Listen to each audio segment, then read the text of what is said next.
Il s'agissait de manifester notre joie et nous avons initié rapidement un rassemblement et venir témoigner nos reconnaissances envers le coordonnateur départemental qu'est le président de l'Assemblée. C'est lui qui est le coordonnateur départemental pour la campagne au niveau du parti Union progressiste. Nous sommes allés aux élections et le candidat Talon a eu déjà abrégé un mandat. Ça veut dire qu'il a un bilan à présenter à la population.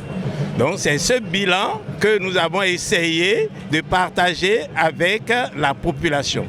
Et en un deuxième temps, nous sommes allés vers les perspectives. Ce que nous mettons dans perspective, c'est le projet de société. Qu'est-ce qu'il a promis faire lorsqu'il serait réélu? Et nous avons mis en place une communication gagnante.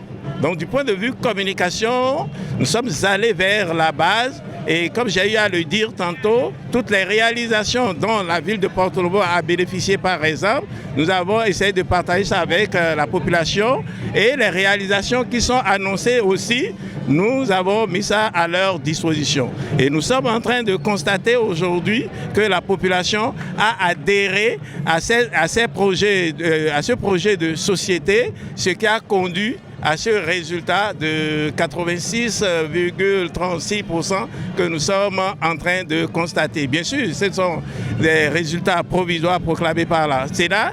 Bon, certainement ceci serait entériné par la Cour constitutionnelle. Nous ne pouvons que déjà nous féliciter et venir aussi féliciter nos dirigeants. Nous nous sommes dit que le taux de participation devait avoisiner les 90%. Bon, quand le pourcentage obtenu par notre candidat, là, c'était ce qui était prévu. On était parti sur la base de 90% de 90%. 90% de 90% signifie quoi pour nous? 90% pour le taux de participation, et dans ces 90% de taux de participation, nous-mêmes, on va recueillir encore 90%. Donc ici, par rapport aux résultats, lorsque je prends le taux obtenu par le duo, c'est pratiquement une satisfaction parce que nous ne sommes pas trompés, nous avoisinons effectivement les 90%.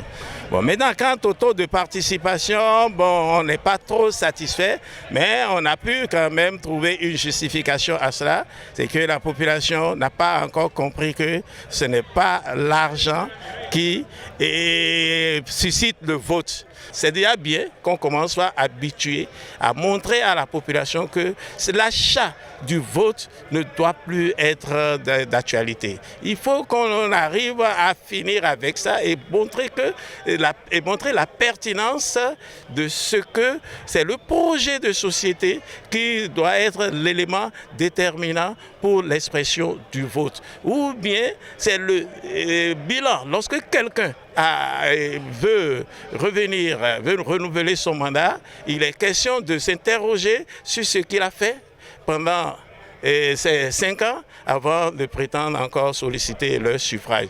C'est des choses que nous devons cultiver. Ça va prendre, mais bon, avec le temps, j'en suis confiant.